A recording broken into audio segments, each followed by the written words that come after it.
into the topic designing great Java in-memory object models. This is a crucial skill for building fast, maintainable, and scalable applications in the end. And it's all about best practices for aligning your object graph one by one with your business needs. And these are the talking points for the next half hour or so, and we will look into the core principles for designing object models, the best practices, some optimization techniques, and in the end, in object graph persistence. And the first question, of course, is what even is an object model? By definition, or in short, it's a blueprint of your application's data. In Java, it means, of course, classes, relationships, and the behavior of these objects.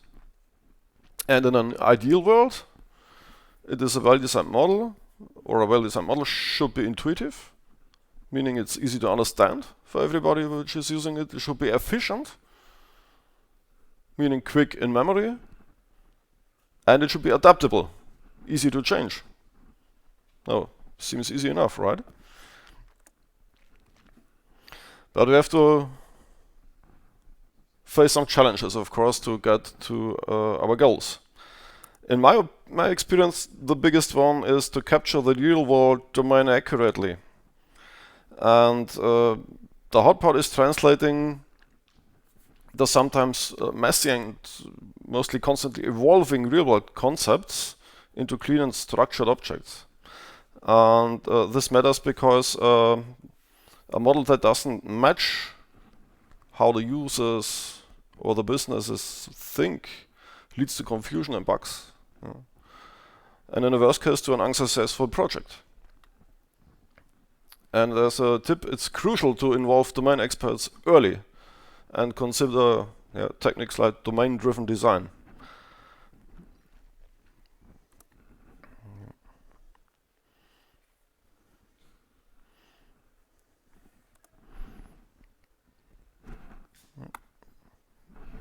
Okay. So next one is to balance simplicity and flexibility.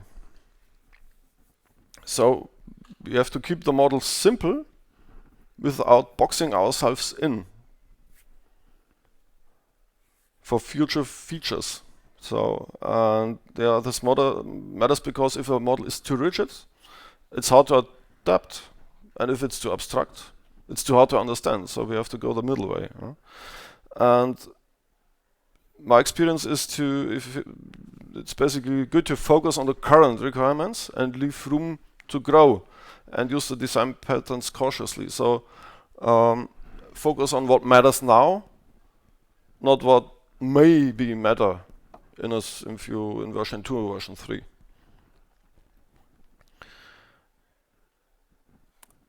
Next is to manage the relationships between objects. So it's hard to choose between associations often, one by one by many, and so on, and manage their lifecycle and ownerships. So because incorrect relationship can lead to performance issues or memory leaks even, and to logic bugs. You should be deliberate with cardinality and direction of associations. And often you have to consider probably use duplicated data instead of too many lookup paths or cyclic dependencies. For some use cases, cyclic dependencies are a really good solution, but in most cases, trees are the more optimal data structure instead of cyclic graphs because they are easier to manage in the end. So the business logic placement, it's often depends on the framework you're developing on, CDI, Spring, and so on, whatever's on the market. We have to put the logic in the object, in a service, in a hyperclass, and so on.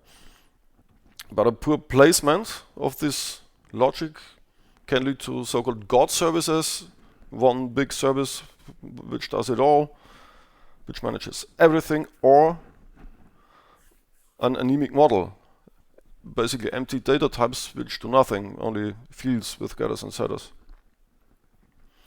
So we have to follow the object-oriented principles here and put the logic close to the data it acts on without coupling it too closely.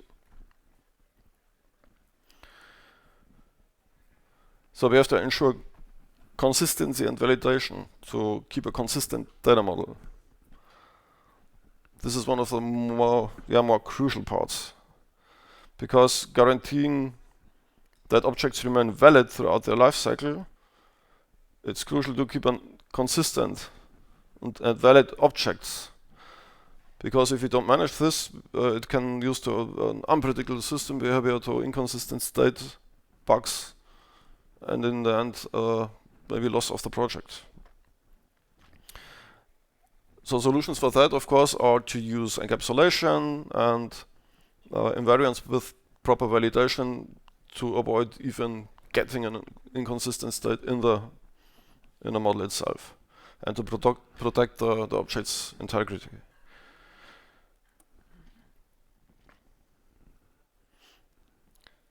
Next is the navigation performance versus purity. What does this mean? Sometimes a so-called clean model, like very deep object graphs and a perfectly modeled domain to the business problem, doesn't perform well. So it matters because good design shouldn't compromise speed, especially in large-scale systems. So we have to be pragmatic.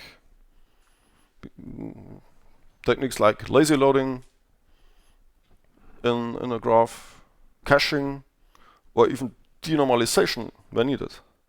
So keep data double if needed. If the graphs get too complicated, it's never a good thing. If it's hard to navigate through your domain model, it should be easy to understand what's what, and easy to read all the time. Not only for you, but your colleagues or other developers will touch the code later on. So another thing is mapping to a persistence layer. And of course, if you did project with databases lately, you know it's coming with a whole litany of mismatches, impedance, and so on. And it's hard because object models don't often map neatly into databases, of course, because the worlds collide.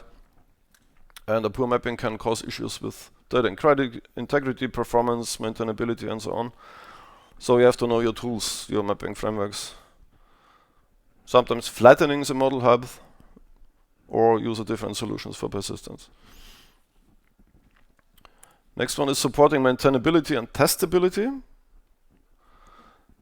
Poorly designed models are hard to test and refactor, of course.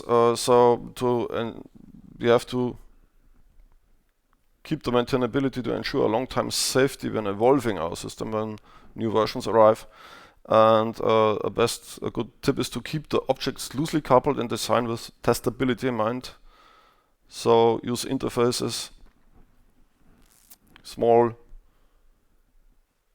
types, and dependency injection, for example.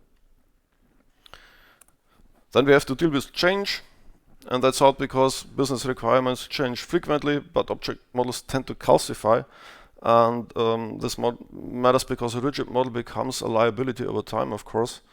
So we have to embrace methodologies like agile modeling, for example, to keep the models adaptable and refactor when change happens.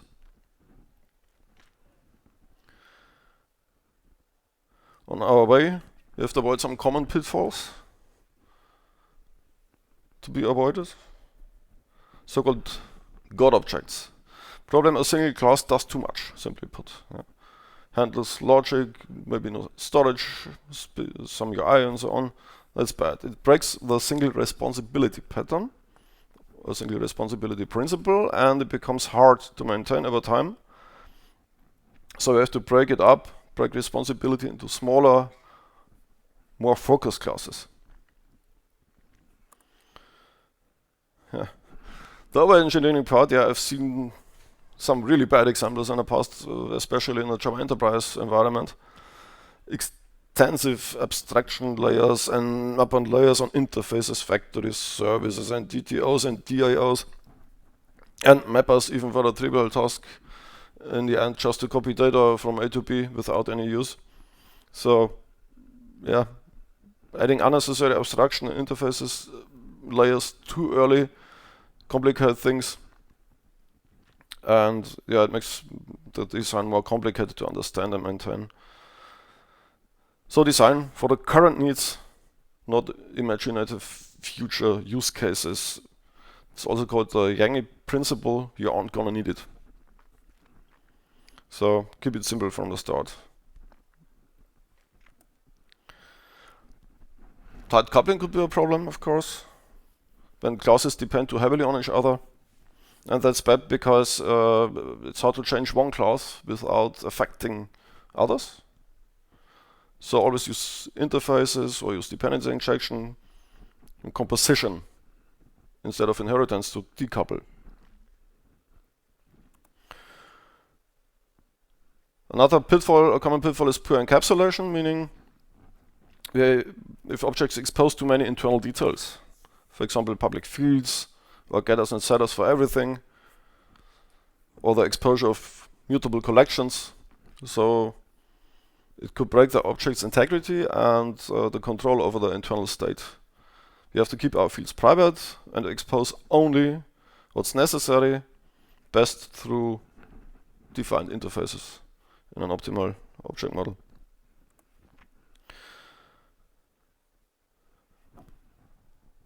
Contrary to the God objects are an anemic domain model. Objects that only hold data and all the business logic is moved elsewhere to services, to data access objects, whatever, too many layers. So it probably basically defeats the purpose of OOP and can reside in a procedural style code. So of course you will end up with some data only objects, maybe even records, which keep immutable data, but not all your data classes should only contain the data, but some logic and behavior as well. Don't split it up too much.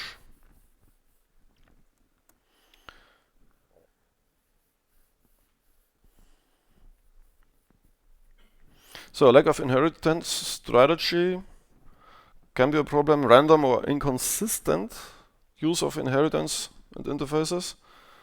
It leads to confusion and hard to maintain hierarchies. So there's a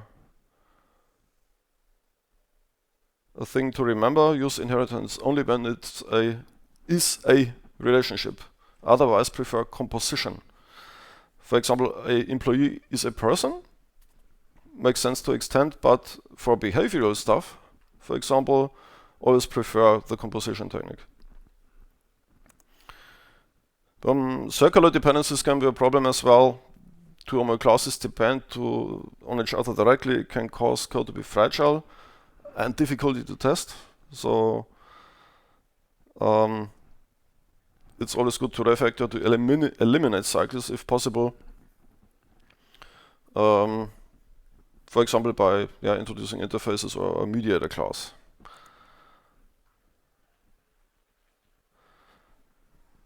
Over-reliance on static methods or properties could be bad because it reduces flexibility, testability, and encapsulation.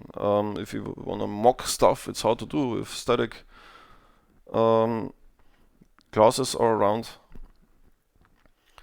For instance methods, better to use instance methods unless the behavior is truly stateless and universal. We know it all, I guess. Just another helper method, a utility for this, utility for that. In the end, we end up with 100 util methods. But the Java ecosystem is vast. There's probably a library for that, so bring in the Apache Commons. If you use more than one IO utils method, then it makes sense to bring in the dependency. Otherwise, if you just use one method to copy data from A to B, then you can write it by yourself, I'd say. But the ecosystem is vast, so make use of it. and use the battle-tested helpers without writing 100 util methods by yourself. Yeah. So, of course, on the one side, we have to think about simplicity, but on the other, of course, we have to think about future extensibility as well. Yeah, hard-coded values, closed logic, no thoughts for future change at all, could become brittle when requirements involve, but a rule of thumb is to follow the open-closed principle in this case. Classes should be open for extension, but closed for modification. So don't make room to extend stuff by adding behavior, but not to add properties, for example, to existing classes.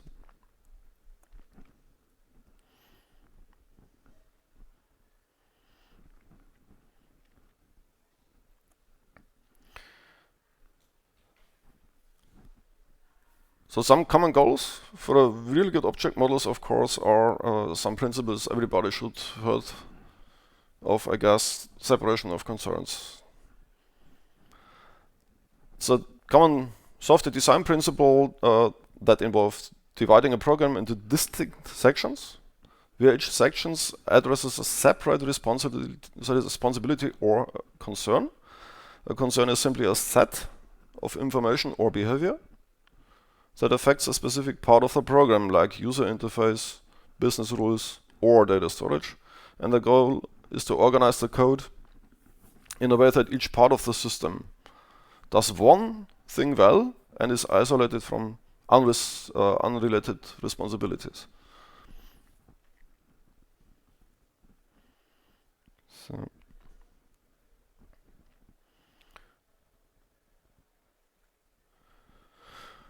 I think you know it. When you design your application, you have several layers of responsibility. You have your I layer, business logic, data access, infrastructure. Each layer should be focused on its job and its own concern and shouldn't interfere with others. And this matters for the key benefits you get. It's maintainability, easier to modify without breaking others, reusability, to reuse components in other contexts, testability, because isolated code, smaller code is easier to test, way easier to test, collaboration with your colleagues, with your team, that can work on different parts, and in the end, scalability, because a clean architecture supports growing features and complexity. Good example is a car. The engine handles the power, business logic, the dashboard handles the display, the I layer and the fuel system handles the input, maybe the data access. So each part has a clear role. Mixing them would be chaotic.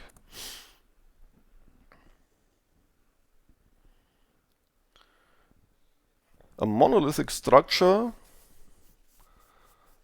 stores all data or in a single centralized scheme or database, often leading to two-tight coupling between unrelated domains, hard to maintain code, and in the end, this leads to performance bottlenecks, increased risk of cascading failures. So we have to check for an optimal data segmentation. It's a process to divide the data into logically isolated parts based on the domain ownership and access patterns, and it will allow for modularity, independence, and scalability.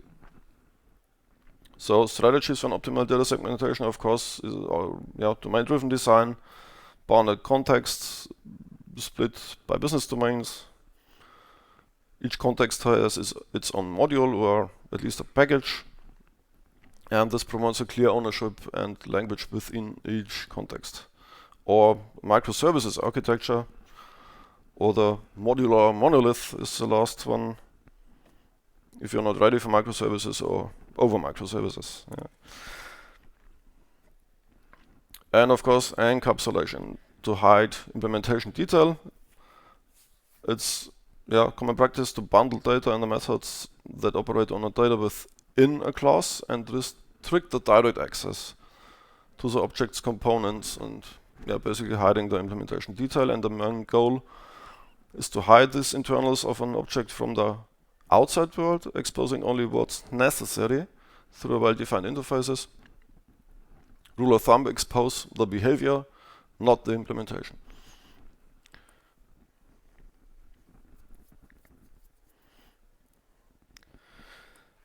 So Java in itself is a really cool multimodal data structure. It supports and enables the design and implementation of a multimodal data, sort of flexible, object-oriented nature, and a vast ecosystem we have access to.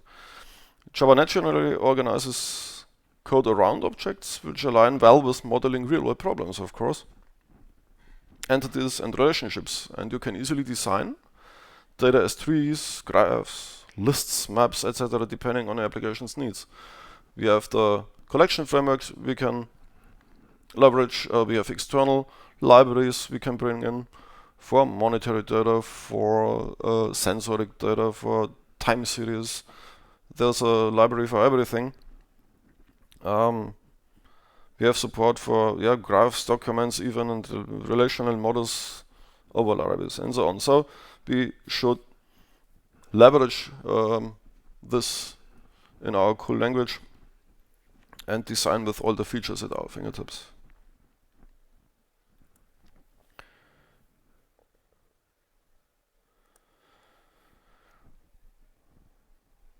So, some good principles to add on top. The famous Robert C. Martin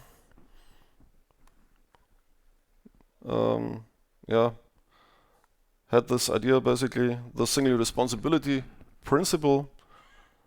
One class should do one thing. That's it. That means every class, module, or function should have only one responsibility, one job, and should do it well. And this ensures the single responsibility or separation of concerns in a single sentence. So, put simply, each component of your code, be it a class, a method, and so on, should be responsible for one specific thing, and it should not be affected by changes in other parts of the system that is unrelated to that responsibilities. And again, this matters for all key points over the application. The maintainability, the testability, the readability, reusability, and in the end the scalability. Again, if you keep this principle in mind, you should be good for most aspects. Encapsulation, again, we want to hide the object's internal state.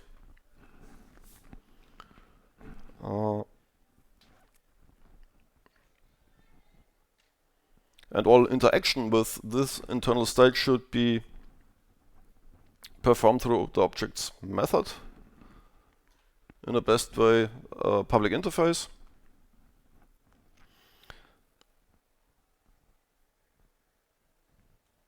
And the internal state should be hidden. So the caller shouldn't be able to manipulate the balance of a bank account directly, but only through the two methods, to deposit and withdraw, which has internal checks if it's possible, so no invalid state could create it in the first place. And in Java it's simple to do, just make your fields private, provide public getters and setters where necessary, or update and behavior methods, and optionally provide validation or logic in these methods. In an optimal way, only publish these methods by interfaces as well, not by concrete types. So next is immutability, of course. Object, once created, cannot be changed anymore. Mutable object in Java could be created quite simply, make its field final. It doesn't allow the modification after construction, and it guarantees thread safety and a predictable behavior. So thread safe objects will make your life way easier. You don't need to synchronize immutable data. It's easy to reason about and debug, of course, and creates a predictable behavior, and it's safe to share. Immutable objects could be used across methods, threads, user sessions, and so on. Immutable classes are easy to create, make it final, so it couldn't be extended, make the fields final, and initialize all the fields in the constructor. The compiler will check it anyway for you. So no setters needed because we don't mutate data. And if you have mutable objects inside, return immutable objects like collections and getters, or we can just use Java records.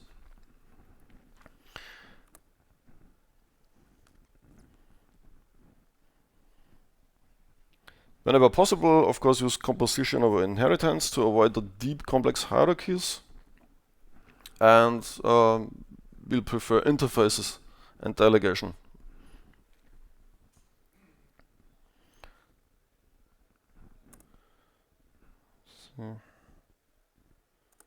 So inheritance always creates an is-a relationship. Like, for example, a dog is an animal. And a composition creates a has-a relationship. A car has an engine. It's more about behavior. So why should we prefer composition? It's more flexible. We can swap, change behavior at runtime. It reduces tight coupling. Inheritance creates strong dependencies. And we can avoid fragile base class problems that changes in a superclass bubble down to the subclasses and change behavior. And it encourages, of course, modular design and reusable components.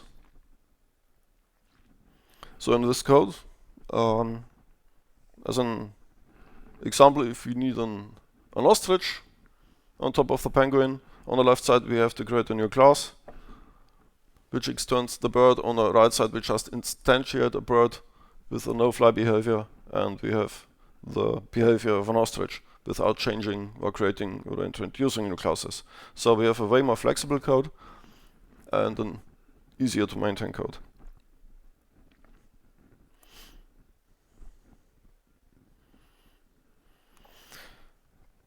To avoid too big objects and to keep the separation of concerns, we need to use proper data segmentation as well. So we break complex objects into smaller, well-defined components that serve a single purpose for modular design.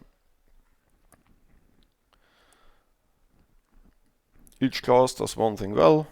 It's easier to read, easier to reuse, easier to test, and so on. So like we see here, it's basically easy to split a big class into smaller ones, and it makes the address, for example, reusable in different types, because addresses are not only used for persons but for companies, for example. Yeah. One rule of thumb: if a class has so many fields that you have to scroll, it's too many.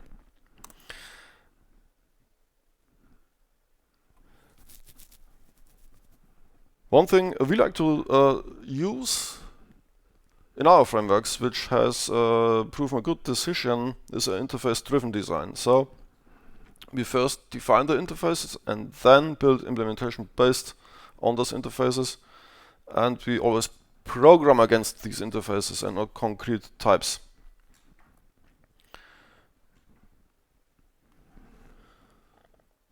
Yeah. For example, if we look at this notification service, we have an email notification service and an SMS notification service. And the notification manager just takes this service, and the behavior could be exchanged anytime. So this leads to a way more flexible API design and exchangeable parts. Especially when we're talking about API design for libraries. So users can configure, exchange parts of the library. You have to customize stuff. It's way easier if you just always program against interfaces internally as well, and it makes the API way more flexible. It's loose coupling. It's flexible. It's again better testable, reusable, maintainable, and pluggable. Yeah. And in the end, again, better scalable. Some performance optimization techniques I want to look at. Lazy loading and caching. It's not only done by databases or by cache systems, where we can use it internally as well. Oh, quick. So if you have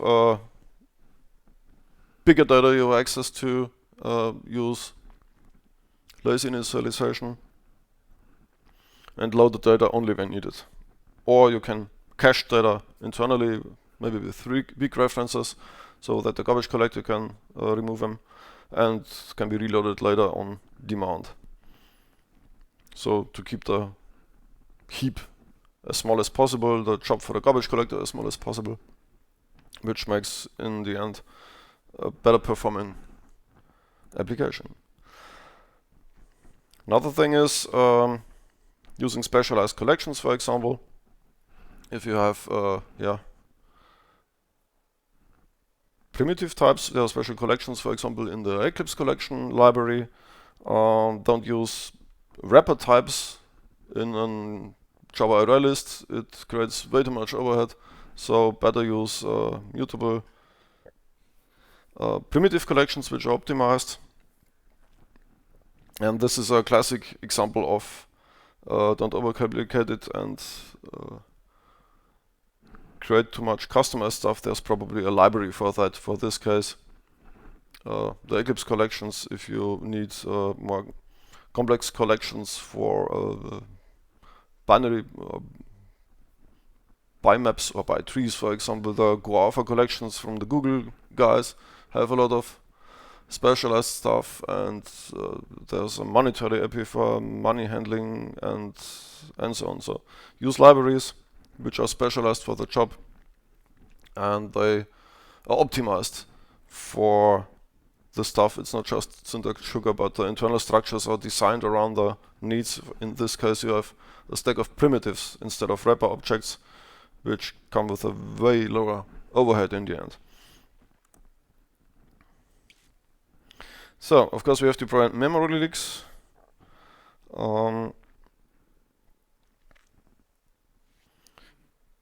For cached references, of course, we have to null them out later on or put them into weak references. Always use local variables when possible, so they get collected after the method is executed, and avoid storing things in global or static fields unless absolutely necessary.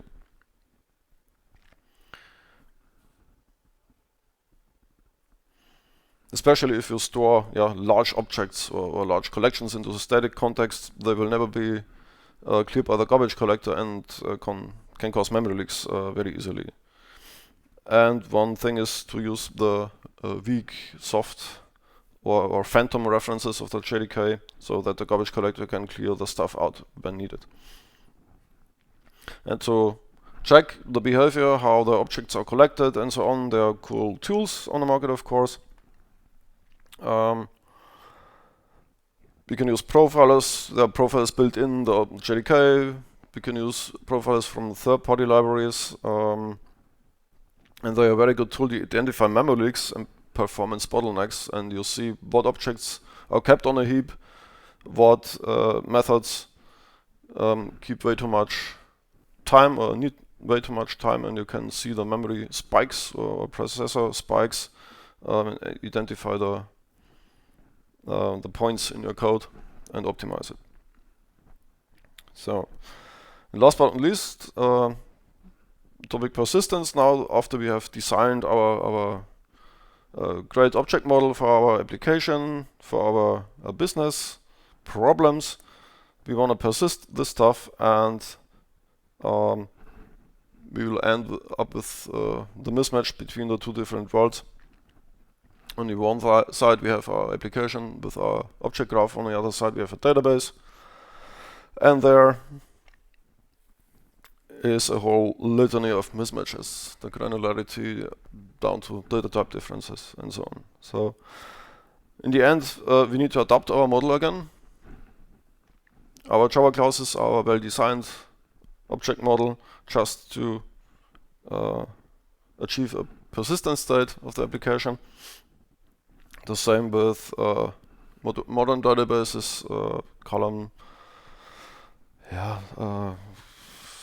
document stores or key value databases. They all have the same problem. We have to convert the data from our Java model down to the data store, and it's an expensive job. It's we have to use a library. It requires a lot of effort at development time. It costs a lot of performance, and in the end, money at runtime. And yeah, and there comes a new persistence library into game, an open source project called EclipseStore, and this one stores our object like they are, like we designed for our business problem to solve, to do the job, and it stores the objects like the JVM managed it on the heap, meaning it's a new way of storing data, so we don't have to convert the data into tables or key values or documents, but we store them one by one like they are on a JVM heap. And so we only have to manage one object model, not two. We don't have to adapt it, and we don't have to convert it at runtime. But this comes with a paradigm change. The source of truth in a conventional database always is in the database on the right side. On the application side, we have several user threads or several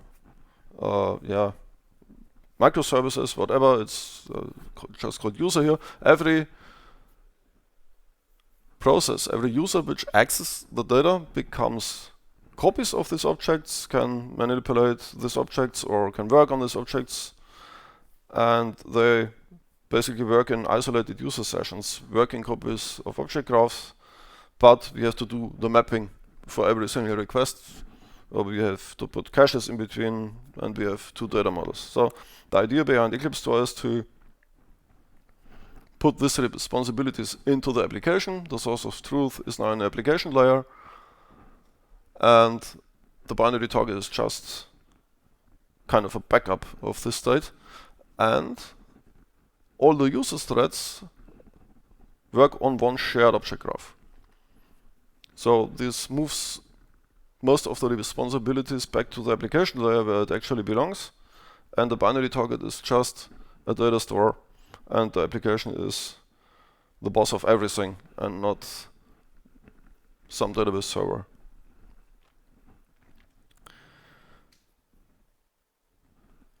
Yeah, EclipseStore runs basically wherever Java runs, from Android devices up to the backend, and it plays along with every framework there is. We have integrations in basically all micro profile frameworks.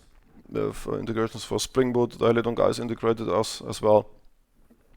And so it's easy to integrate the missing puzzle piece of the JDK, object native persistent for our application, for an object model we designed with a lot of effort, so we can use it one by one for our business application. So to close,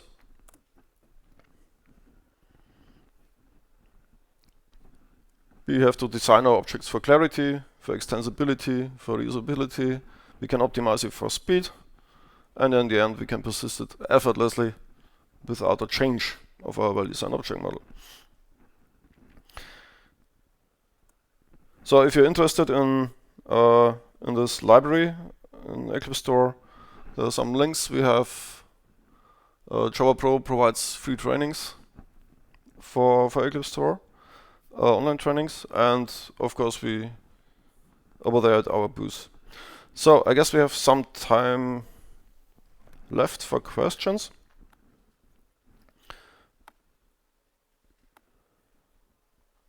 And I can use this. Where is it? Oh, here we go.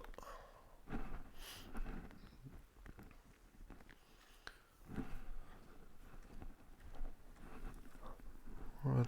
So I think they are from the last one, yeah. Alright, so then we just do a glide like normal if you have any questions.